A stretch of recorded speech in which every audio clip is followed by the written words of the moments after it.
जय गुरु जी, शुक्राना गुरु जी। जय गुरु जी संगत जी। आइए संगत जी, आज हम जानेंगे कि कैसे गुरु जी महाराज अपने बच्चों की हेल्प करते हैं, उनको प्यार करते हैं, उनको ब्लेस करते हैं। चाहे वो कोई एजुकेशन से रिलेटेड हो या किसी भी बीमारी से रिलेटेड हो या लाइफ में और भी कोई भी प्रॉब्लम हो, गुरु जी हमेशा बच्चों की हेल्प करते हैं। जय गुरु जी, शुक्राना गुरु जी।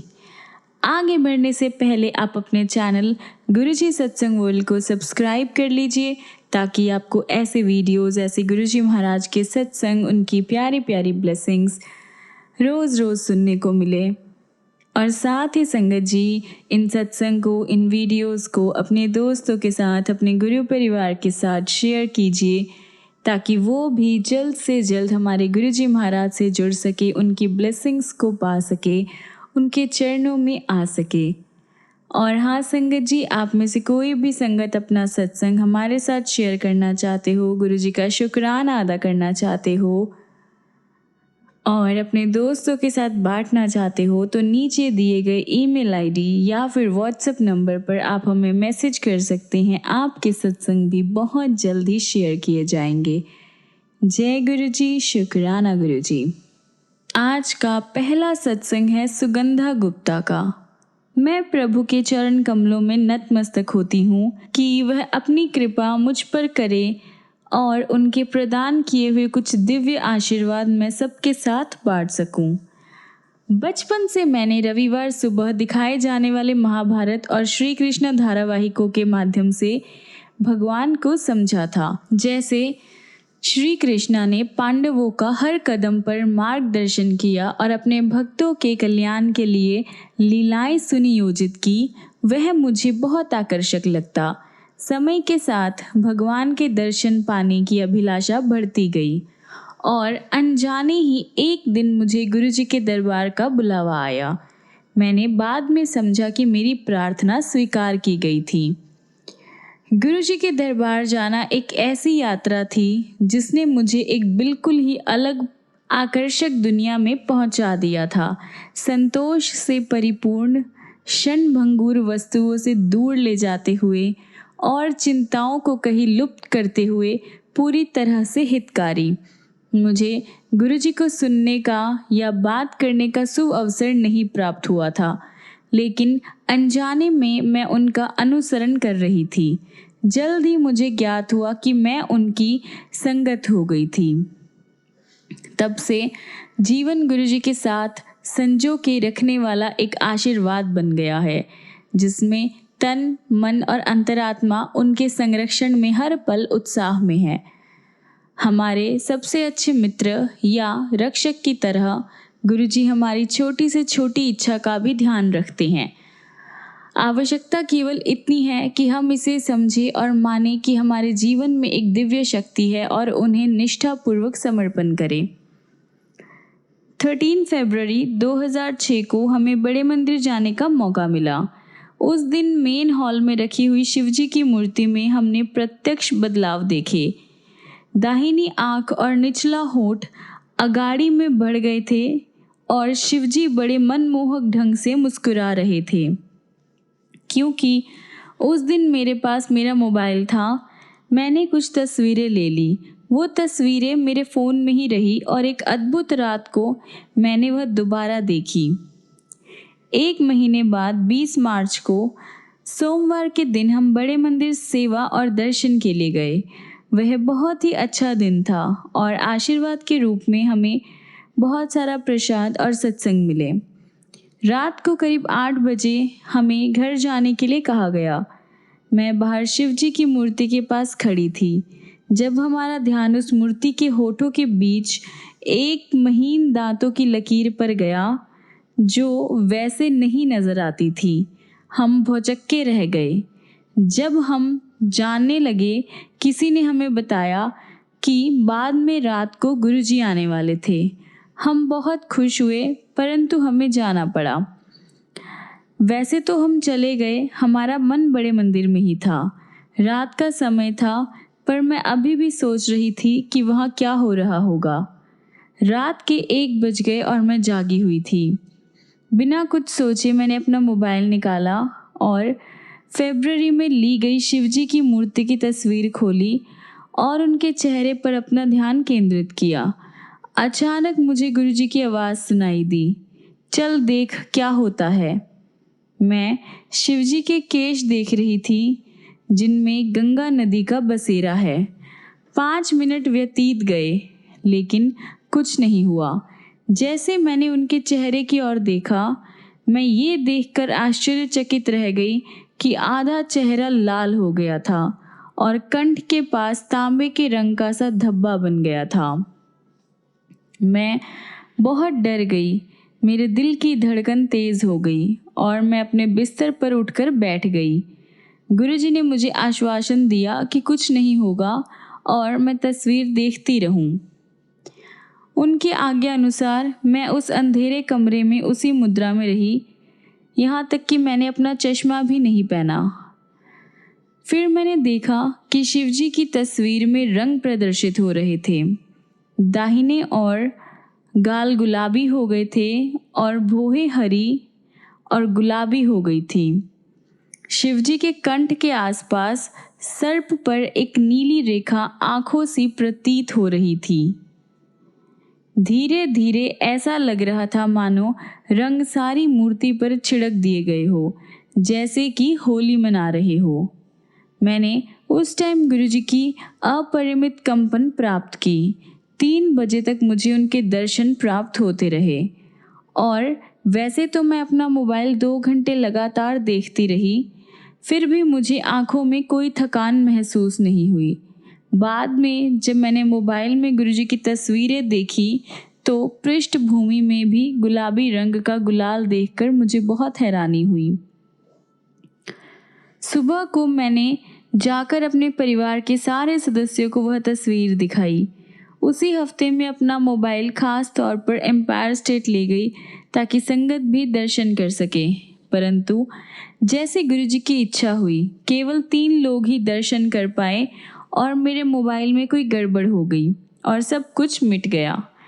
वैसे तो हमने उस साल होली नहीं मनाई, गुरुजी ने उसे मेरे लिए सबसे यादगार बना दिया। ऐसे चमत्कारी दर्शन के लिए मैं गुरुजी का धन्यवाद करती हूँ। 2006 में लोहड़ी के दिन गुरुजी ने अपने हाथों से संगत को प्रसाद बांटा, मूंगफली, मिश्री और इलायची। कुछ प्रसाद का हमने वही आनंद उठाया और कुछ हम घर ले गए। कुछ प्रसाद मैंने अपने दूसरे साल की फाइनल एग्जाम्स के लिए रख दिया, पर फिर मैंने वो खा ही लिया। मेरी परीक्षा का पहला दिन था और मैं सुबह गुरुजी से प्रार्थना कर रही थी कि अचानक मुझे उनकी आवाज़ सुनाई दी, ये कहते हुए, जा प्रसाद ले ले। विस्मित लेकिन खुशी खुशी मैंने एक छोटी थैली निकाली जिसमें गुरुजी द्वारा पहले दी गई मूंगफलियों के छिलके रखे थे, ये सोचकर कि उनमें शायद अभी कुछ होगा, पर वह खाली था। क्योंकि गुरुजी का निर्देश तो मानना ही था, मैंने मूंगफली के छिलके का छोटा सा टुकड़ा लिया और खा लिया। बाद में जब मैं नीचे गई तो अचानक मेरे पिताजी ने पूछा, क्या तुमने प्रसाद ले लिया? मैंने जवाब दिया कि वह तो मैं पहले ही खा चुकी थी। वह अपने कमरे में गए और कुछ लेकर आए जो उन्होंने पहले से बचा कर रखा था। मैं आश्चर्यचकित थी। ये वही प्रसाद था जिसके बारे में गुरुजी ने कहा था। मैं अपनी सारी परीक्षाओं के दौरान वो प्रसाद खाती और उनके आशीर्वाद से मैं अपने कॉलेज में प्रथम स्थान पर आई। सचमुच गुरुजी के कहे गए शब्द हम अपनी बुद्धि से समझ और उनका विश्लेषण नहीं कर सकते। एक बार मैं नोएडा में पास के एक मॉल गई। उस दिन बहुत तेज़ बारिश हो रही थी। काम खत्म करके मैं गाड़ी में चली गई। बाहर निकलकर मैंने दोनों ओर देखा और सुनिश्चित किया कि कोई गाड़ी नहीं आ रही। जैसे ही मैं दाईं ओर मुड़ने लगी, मेरी गाड़ी एक ज़ोर के झटके के साथ रुक गई। ऐसा तभी हो सकता था जब किसी ने ज़ोर से ब्रेक दबाई हो, लेकिन मेरा पैर ब्रेक पर नहीं था। हक्की बक्की हो मैंने यहाँ वहाँ देखा तो पाया कि दाईं ओर से एक सफ़ेद गाड़ी निकल कर गई। 5 मिनट तक मैं वहाँ भौचक्की हुई उसी हालत में स्तंभित बैठी रही। अगर गुरुजी ने मेरी गाड़ी नहीं रोकी होती, वह गाड़ी बुरी तरह से मेरी गाड़ी को टक्कर मारती। उस दिन मुझे बचाने के लिए मैं गुरुजी का बहुत बहुत धन्यवाद करती हूँ। ग्रेजुएशन के तीसरे साल में मुझे अपने करियर के बारे में निर्णय लेना था। वैसे तो मुझे इकोनॉमिक्स पढ़ना पसंद था। नृत्य में हमेशा से मेरी रुचि रही है और मैं नृत्य में अपना करियर बनाने का सोच रही थी। 2007 में एक रात मुझे गुरुजी के दर्शन हुए, जिसमें मैंने उनसे पूछा, गुरुजी क्या मुझे नृत्य में अपना करियर बनाना चाहिए या इकोनॉमिक्स में एमए करना चाहिए। गुरुजी ने जवाब दिया, एमए कर ले। उस साल मैंने एमए के लिए बहुत प्रवेश परीक्षाएं दी, लेकिन कहीं भी दाखिला लेने में सफल नहीं हुई। क्योंकि गुरुजी का निर्देश मानना था, मैंने एक साल कुछ नहीं करने का सोचा। मैं दूसरी बार कोशिश कर रही थी, पर मुझे लग नहीं रहा था कि मैं कामयाब होऊंगी। एक दिन मैं एम्पायर स्टेट में अपनी आंखें बंद करके बैठी थी, जब मुझे लगा जैसे गुरुजी मुझसे कह रहे हैं, IGIDR बॉम्बे। मैं आश्चर्यचकित रह गई। ये उन कॉलेजों में से एक था जो मेरे ध्यान में थे, पर मैंने इसके बारे में ज़्यादा गंभीरता से नहीं सोचा था। उसके बाद लगभग हर रात को मैं देखती कि गुरुजी मुझे बॉम्बे के दौरे पर ले जा रहे थे, मैरीन ड्राइव से समुद्र तट पर चौपाटी तक और वहाँ से लेकर बांद्रा के मार्केट तक। मैंने उस कॉलेज के बारे में खोज की और उसमें दाखिला लेने के लिए मेरी रुचि बढ़ गई। जब मुझे प्रवेश परीक्षा के लिए प्रवेश पत्र मिला तो मैं देखकर आश्चर्यचकित हो गई कि मेरा रोल नंबर 13 था। ये नंबर मेरे लिए बहुत शुभ है। मेरी परीक्षा केंद्र का नाम था शिव मॉडर्न स्कूल और मेरी परीक्षा 27 अप्रैल को थी, जिस दिन डुगरी धाम में गुरुजी के भोग का आयोजन किया गया था। परीक्षा के दिन सफल होने और अपेक्षाओं पर खरे उतरने के दबाव में मैं घबरा गई। जब मैं परीक्षा में बैठी तो मैंने गुरुजी की तस्वीर निकाली और अपने सामने रख दी। परीक्षा शुरू होने से बिल्कुल पहले मुझे गुरुजी के माथे पर ओम के दर्शन हुए। इससे मैं बिल्कुल चिंता मुक्त हो गई। मैं अपने साथ एक पेन भी लाई थी जिस पर गुरुजी की तस्वीर थी, जो मैंने सामने ही रखा हुआ था। अचानक निरीक्षक आई और उसने मुझसे पूछा कि क्या वह पेन इस्तेमाल कर सकती है, क्योंकि उसके पास पेन नहीं था। मैंने उन्हें दे दिया। वैसे तो मुझे हैरानी हुई कि निरीक्षक बिना पेन के आई थी। उसने मेरे सहित सभी के उत्तर पत्र पर उसी पेन से हस्ताक्षर किए और मुझे ऐसा महसूस हुआ मानो गुरुजी मुझे अपनी उपस्थिति का आश्वासन दे रहे हो। परीक्षा में 130 सवाल थे और हर अनुभाग हमें व्यक्तिगत रूप से उत्तीर्ण करना था। 2 अनुभाग मैं उत्तीर्ण कर लूँगी, इसका तो मुझे पूरा विश्वास था, लेकिन अंग्रेज़ी का भाग बहुत मुश्किल था। मैंने अपना पेन नीचे रख दिया और खुद को कहा कि इसमें दाखिला के बारे में तो मैं भूल ही जाऊं। अचानक गुरुजी ने मेरे हृदय में एक सोच डाली। मैं महीनों तक इसमें दाखिला पाने और बॉम्बे आने के लिए इतने जोश से भरी हुई थी। ऐसे आखिरी पल में मैं कैसे हिम्मत हार सकती थी। मैंने खुद को संभाला और 110 सवाल हल किए। वैसे तो उसी साल से नकारात्मक अंकन होने वाला था। जब रिजल्ट्स आए, इंटरव्यू के लिए पूरे देश से 110 विद्यार्थी चुने गए। मेरा नाम 7वें स्थान पर था और तो और मेरा साक्षात्कार 7 जुलाई को होना था, जो गुरुजी का जन्म दिवस है। गुरुजी के आशीर्वाद से मेरा साक्षात्कार जो ले रहे थे वह विनम्र थे और मैं हर सवाल का सही जवाब दे सकी। बहुत विद्यार्थी थे जो मुझसे ज़्यादा होशियार थे, लेकिन उनके इंटरव्यू लेने वाले बहुत कठोर थे और वे विद्यार्थी बहुत हताश हुए। गुरुजी के आशीर्वाद से मेरा नाम 20 स्टूडेंट्स की सूची में से एक था। दाखिला मिलने से पहले मुझे दर्शन हुए थे। जिसमें मैंने अपने आप को एम्पायर स्टेट में गुरुजी का ग्रंथ पढ़ते हुए देखा। उसमें एक लड़की का सत्संग था जिसमें वर्णन था कि कैसे गुरुजी ने उसे बॉम्बे के एक पोस्ट ग्रेजुएट कार्यप्रणाली में दाखिला दिलाया और जो 2 साल वहाँ पर रही और उसका ख्याल भी गुरुजी ने रखा। अब मुझे समझ आता है कि गुरुजी ने मेरा ही सत्संग सालों पहले पढ़वाया था और आज मैं ये दोहराती हूँ। जब मैं बॉम्बे में अपने घर से दूर थी तो गुरुजी ने मेरा बहुत ख्याल रखा। वैसे तो मेरी बहुत परीक्षाएं ली गई और मुझसे बहुत गलतियां हुई। मुझे बहुत कुछ सीखने का मौका मिला और वो सीख हमेशा मेरे साथ रहेगी। इस दिव्य अनुभव के लिए धन्यवाद गुरुजी। दिसंबर 2011 में दिल्ली में एक सरकारी संस्था में मैं काम कर रही थी, पर मैं खुश नहीं थी। मेरे वेतन बहुत कम थे और काम भी मेरी क्षमता से बहुत कम था। मैं नौकरी बदलने के लिए बहुत उग्र थी, पर कई महीनों की खोज के बाद भी मुझे कहीं से भी बुलावा नहीं आया। इसी बीच हमारी टीम में बहुत समस्याएं उत्पन्न हुई और उसके कारण मैं नौकरी छोड़ने के बारे में भी सोच रही थी। मैं बहुत कठिन समय से गुजर रही थी जब एक दिन गुरुजी ने मुझे दर्शन दिए। मैंने देखा कि मैं गुरुजी के सिंहासन तक चलकर जा रही हूँ। उनके हाथों में प्रसाद था जो वो मुझे देते हैं और व्याकुल होकर मैं पूछती हूँ, गुरुजी मैं नौकरी छोड़ दूँ? गुरुजी जवाब देते हैं, मुझे एक बात बताओ, समझ बड़ी या समय बड़ा? मैंने कहा, गुरुजी समझ नहीं गुरुजी, समय। गुरुजी चुप रहे। संदेश बिल्कुल क्लियर था। कोई आवश्यकता नहीं थी कि मैं अपना दिमाग लगाऊं और व्यर्थ ही कोई मानसिक दबाव लूं। हम जितना समझ सकते हैं, समय का चक्र उससे कहीं ज़्यादा शक्तिशाली होता है और समय के साथ सब कुछ अपने आप ठीक हो जाएगा।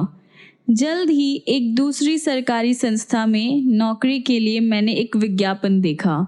मैंने उस नौकरी के लिए आवेदन भेजा और मुझे इंटरव्यू के लिए बुलाया गया।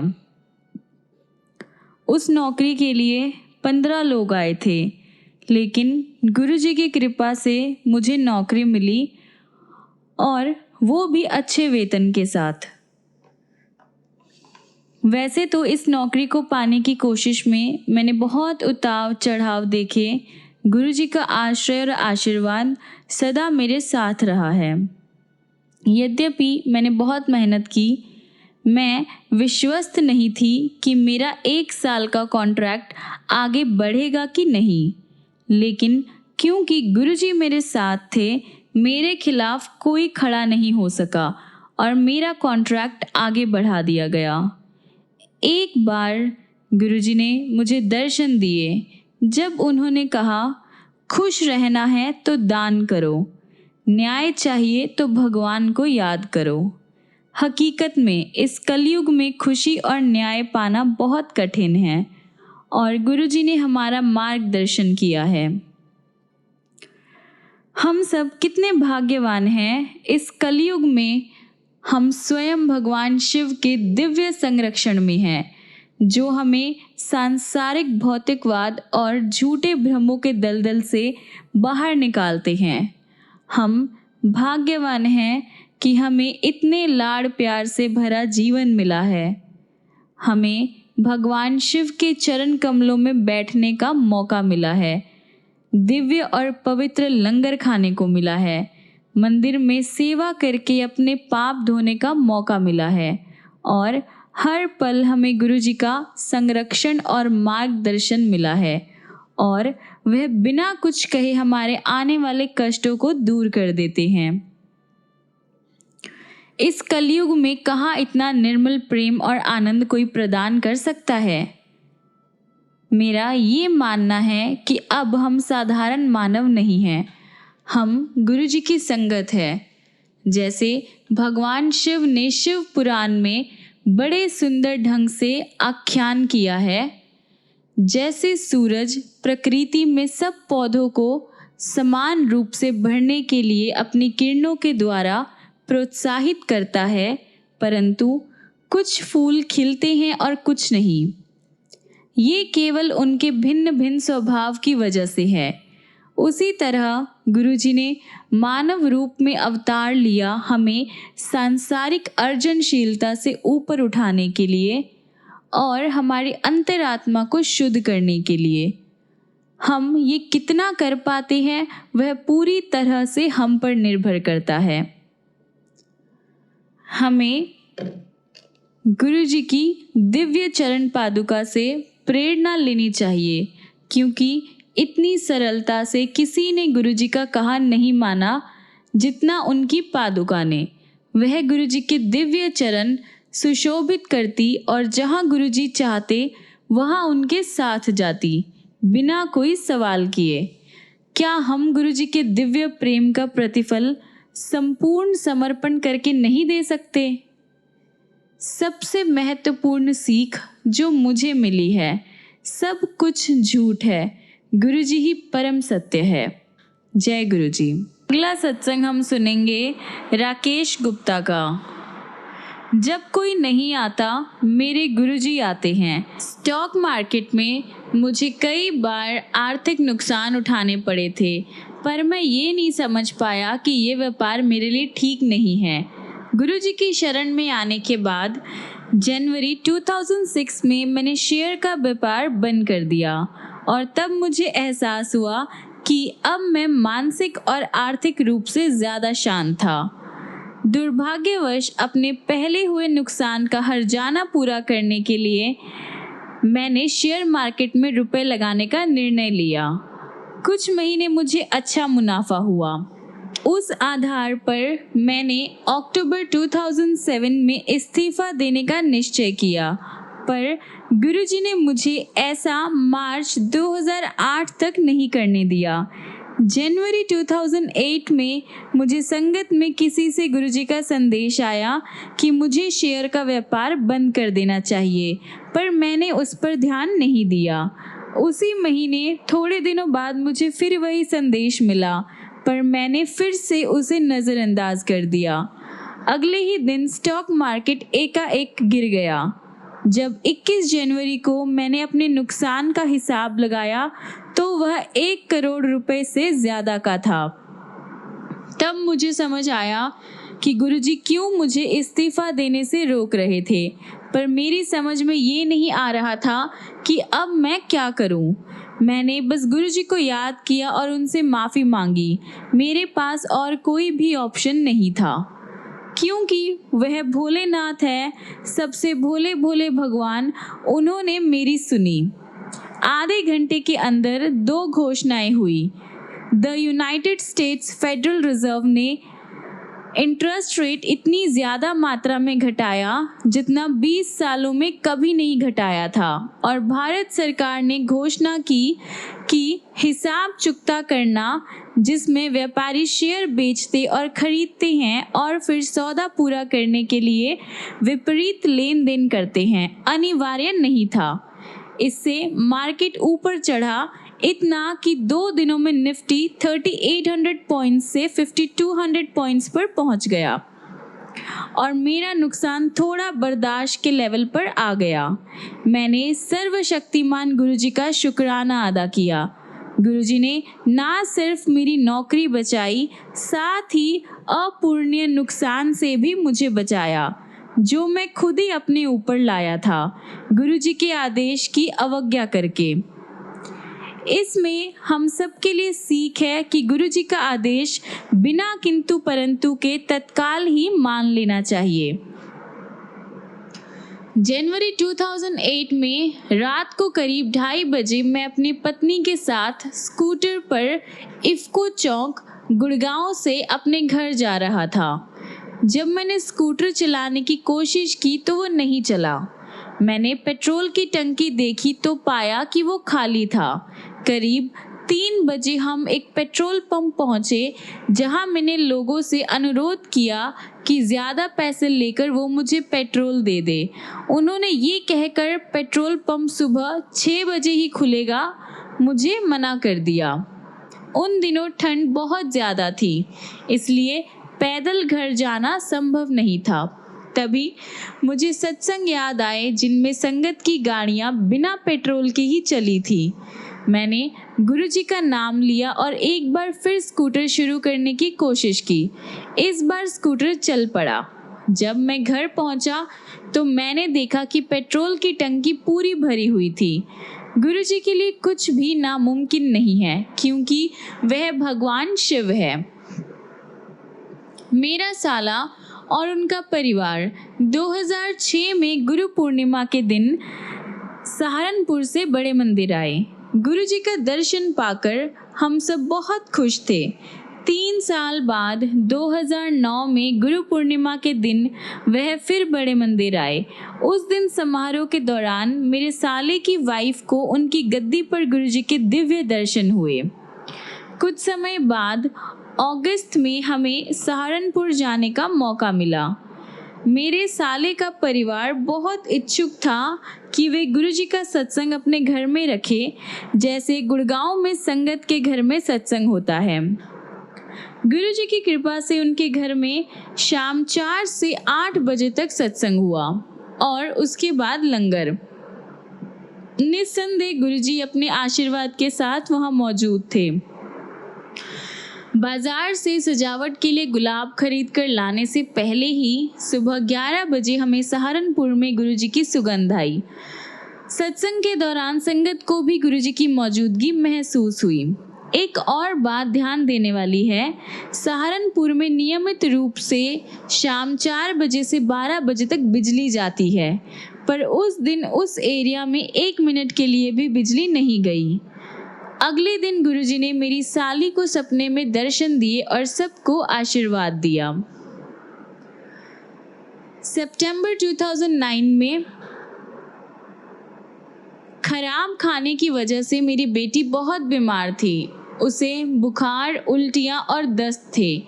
उसकी हालत इतनी खराब थी कि दवाइयाँ लेने के बावजूद वह 2-3 दिनों से पानी तक नहीं पचा पा रही थी। फिर गुरुजी की कृपा से हम शनिवार को बड़े मंदिर गए। हमने हमारी बेटी की हालत की वजह से उसे चाय और लंगर प्रसाद मुख्य हॉल के बाहर ही लेने को कहा, परंतु जैसे ही हमने मंदिर में प्रवेश किया उसकी हालत में सुधार आने लगा और उसने चाय प्रसाद मंदिर के मेन हॉल और लंगर मंदिर के बेसमेंट में लिया। गुरुजी के आशीर्वाद से वह तुरंत ही ठीक हो गई, जो प्रमाणित दवाइयाँ 2-3 दिनों में कुछ नहीं कर पाई। गुरुजी के आशीर्वाद भरे प्रसाद ने एक क्षण में कर दिया। जय गुरुजी। आइए संगत जी, हम अपने आज के सत्संग को यहीं पर विराम देते हैं और ख़त्म करने से पहले गुरुजी महाराज का मंत्र जाप करते हैं। ओम नमः शिवाय, शिवजी सदा सहाय। ओम नमः शिवाय, गुरुजी सदा सहाय। ओम नमः शिवाय, शिवजी सदा सहाय। ओम नमः शिवाय, गुरुजी सदा सहाय। ओम नमः शिवाय, शिवजी सदा सहाय। ओम नमः शिवाय, गुरुजी सदा सहाय। ओम नमः शिवाय, शिवजी सदा सहाय। ओम नमः शिवाय, गुरुजी सदा सहाय। ओम नमः शिवाय, शिवजी सदा सहाय। ओम नमः शिवाय, गुरुजी सदा सहाय। ओम नमः शिवाय, शिवजी सदा सहाय। ओम नमः शिवाय, गुरुजी सदा सहाय। जय गुरुजी, शुक्राना गुरुजी। संगत जी, मिलते हैं अगली वीडियो में गुरुजी के ऐसे बहुत सारे चमत्कार लेकर, उनकी बहुत सारी ब्लेसिंग्स लेकर, बहुत सारा प्यार लेकर। तब तक के लिए गुरुजी आपको ऐसे ही ब्लेस करते रहें, बहुत सारा प्यार करें, बहुत सारी खुशियाँ दें और आप भी गुरुजी को दिल से याद कीजिए, दिल से प्यार कीजिए। फिर देखिए गुरुजी महाराज की ब्लेसिंग्स कैसे आप पर और आपकी पूरी फैमिली पर होती है। जय गुरुजी, शुक्राना गुरुजी। जय गुरुजी संगत जी।